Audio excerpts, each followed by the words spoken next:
भूषण, पूर्व ACP Delhi police, इस वक्त मेरे साथ जुड़े हुए। सर बहुत माफी, पॉलिटिकल डिबेट दरअसल चल रहा था तो मैं आपके पास नहीं आ पाई, लेकिन फिर भी इस वक्त मैं आपसे पहले घटनाक्रम पे जानूंगी। और जो आप बातें सुन रहे हैं, एक पुलिसकर्मी होने के नाते आपके जहन में क्या चलता है जब इस तरीके से बातें होती है, बिना आधार के बातें होती है कि नहीं टारगेटेड है कार्रवाई, ये एक धर्म विशेष को टारगेट किया जा रहा है, ये सीधे पुलिस और हमारी प्रशासनिक टीम पे भी ये सवाल होता है जो ऐसे लोग सवाल उठाते हैं। तो जी रीमा जी, ये जो जहांगीरपुरी का इंसिडेंट है इसको आइसोलेशन में ना देखें, इसको टोटलिटी में देखेंगे।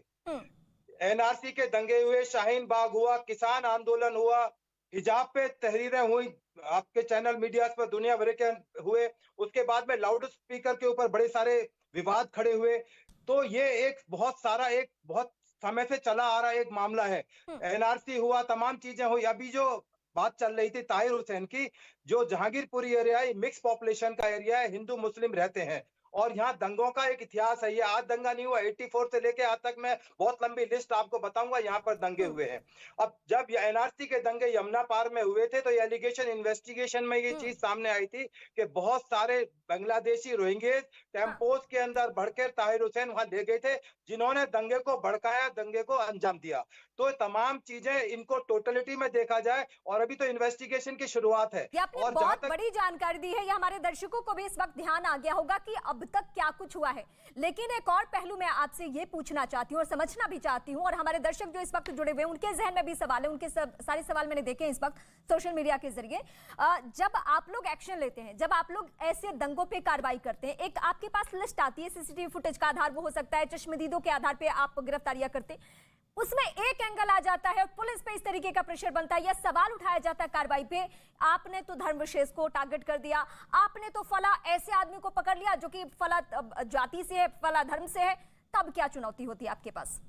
देखिए, पुलिस बिल्कुल निष्पक्षता से काम करती है। खरगोन में दंगे हुए, करौली में हुए, पुलिस का काम लॉ एंड ऑर्डर को मेंटेन करना है, क्योंकि पुलिस की जिम्मेदारी, नेताओं की जिम्मेदारी अपनी पार्टियों के प्रति हो सकती है, आपकी जिम्मेदारी अपने चैनल के, अपने मीडिया के लिए हो सकती है, पुलिस की जिम्मेदारी अदालतों के प्रति होती है। यदि मैं बुलडोजर चलाता हूं तो यह जिम्मेदारी मेरी होगी कि मैं कोर्ट में, अदालत में उसके लिए जिम्मेदार ठहरा जाऊं। मैं आपके चैनल पर जिम्मेदारी से आपके तमाम पैनलिस्ट से, तमाम व्यूअर से पूछना चाहता हूं कि मध्य प्रदेश के अंदर, यूपी के अंदर, गुजरात में जहां भी बुलडोजर चलाए गए, क्या किसी आदमी ने आज तक अदालत में बात कही है कि मेरे मकान को गलत तरीके से डाल दिया गया?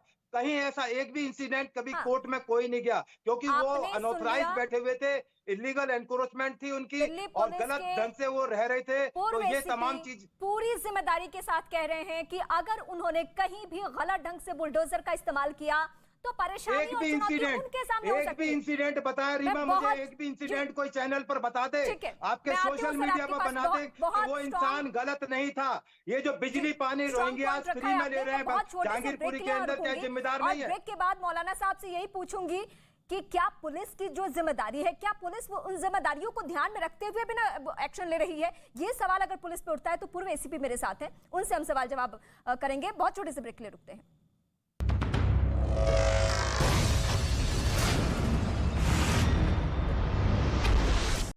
वहां जिंदगी का नामो निशान मिट गया। बाद में कादिरफ की तरफ से ये दावा भी किया गया कि उसके लड़ाकों ने मारिउपोल के ज्यादातर हिस्सों पर कब्जा जमा लिया है, जबकि यूक्रेन ने दावा किया कि उसने शहर से रूसी सेना और चेचन लड़ाकों को पीछे धकेल दिया। मतलब ये कि चेचन लड़ाके अपनी पूरी ताकत लगाकर भी मारिउपोल पर कब्जा नहीं जमा सके। जबकि पूरी दुनिया में कादिरफ के लड़ाके बर्बरता के लिए पहचाने जाते हैं। क्रूर, कसाई, जल्लाद जैसे शब्द तो इनके लिए छोटे हैं, क्योंकि जिस भी इलाके में चेचन लड़ाकों ने जंग के मैदान में मोर्चा संभाला, वहां सिर्फ तबाही और बर्बादी ही दिखाई दी। और तो और इनकी मदद के लिए चेचन की मीडिया भी यूक्रेन में तैनात है, जो रूसी सेना और चेचन लड़ाकों की बहादुरी और उनके जीते हुए इलाकों की लगातार रिपोर्टिंग कर रही है। असल में चेचन की मीडिया पर रमजान कादिरफ का ही कंट्रोल है। मतलब ये कि यूक्रेन में कादिरफ अपना प्रोपेगेंडा फैलाने के लिए चेचन मीडिया का हर तरीके से इस्तेमाल कर रहा है। चेचन मीडिया की तरफ से जंग की रिपोर्टिंग का जो वीडियो जारी किया गया, उसमें उनके रिपोर्टर रूसी सेना और चेचन लड़ाकों के आशियानों को कवर करते दिखाई दिए। वीडियो के एक हिस्से में उनके रिपोर्टर वहां के लोगों से बातचीत भी करते दिखे। हालांकि चेचन मीडिया सिर्फ रूसी सेना और चेचन लड़ाकों के दबदबे वाले इलाके में अपनी कवरेज करती नजर आई।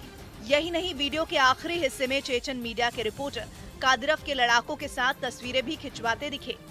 उधर यूक्रेन के खिलाफ रूस ने अपने जंगी हेलीकॉप्टरों से हमले तेज किए हैं, जिसका एक वीडियो भी रूस की ओर से जारी किया गया। हालांकि ये वीडियो किस इलाके का है इसका पता नहीं चल पाया, लेकिन हवाई हमले का जो वीडियो जारी किया गया उसमें रूसी सेना के सबसे खतरनाक KA-52 हेलीकॉप्टर एक एयरबेस से हमलों के लिए उड़ान भरने के लिए तैयार दिखाई दिए।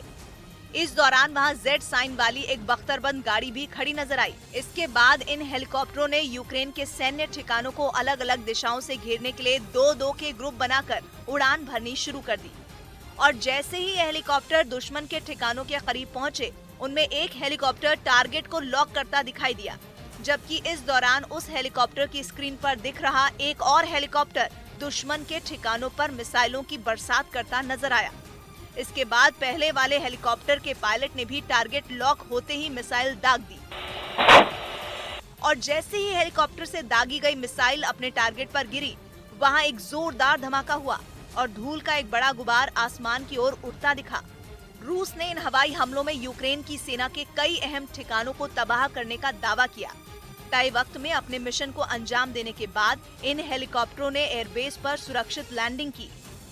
तो वहीं यूक्रेन युद्ध के बीच रूस ने जापान सागर में पनडुब्बी से क्रूज मिसाइल दागने का परीक्षण किया, जिसका एक वीडियो भी रूस की ओर से जारी किया गया, जिनमें जापान सागर में मौजूद रूस की 2 पनडुब्बियों में तैनात रूसी नौसेनाओं के जवान मिसाइल दागने की तैयारी करते दिखाई दिए और सारी तैयारियों को परखने के बाद उन्होंने मिसाइल लॉन्च करने के लिए बटन दबा दिया। इसके बाद पनडुब्बियों से दागी गई कैलिबर क्रूज मिसाइलों ने समंदर का सीना चीरते हुए दुश्मन के ठिकाने की ओर उड़ान भरनी शुरू कर दी। इससे पहले मिसाइल टेस्ट के लिए रूसी नौसेना की 2 पनडुब्बियां समंदर की गहराई में उतरती दिखाई दी। बताया जा रहा है कि परीक्षण के दौरान इस पनडुब्बी के आसपास रूस के 15 से ज्यादा युद्धपोत और अन्य जहाज थे। समंदर के अंदर से दागी गई क्रूज मिसाइल ने सैकड़ों किलोमीटर दूर अपने लक्ष्य पर एकदम सही निशाना लगाया। यानी रूस ने एक बार फिर साफ कर दिया कि वो अपने दुश्मनों पर घर में घुसकर ही नहीं, बल्कि हजारों किलोमीटर दूर से भी निशाना साध सकता है, जिसके लिए उसने यूक्रेन से काफी दूर जापान सागर में क्रूज मिसाइलों का परीक्षण किया, जिन्हें 2015 में रूसी बेड़े में शामिल किया गया था और इनकी लंबाई 6 से 9 मीटर तक होती है और इनका वजन करीब 150 से 250 किलोग्राम तक होता है। यही नहीं, ये मिसाइलें करीब 500 किलो विस्फोटक लेकर उड़ान भर सकती हैं और सबसे खतरनाक बात यह कि इस मिसाइल की रेंज 220 किलोमीटर से 4500 किलोमीटर तक होती है। और इस बीच रूसी सेना के कीव से पीछे हटने के बाद इस बात का पता चला है कि पुतिन के सैनिकों ने यूक्रेन की राजधानी पर कब्जा करने के लिए वहां की सप्लाई चेन काटने की साजिश रची थी। रूसी सेना ने कई दिनों तक कीव की घेराबंदी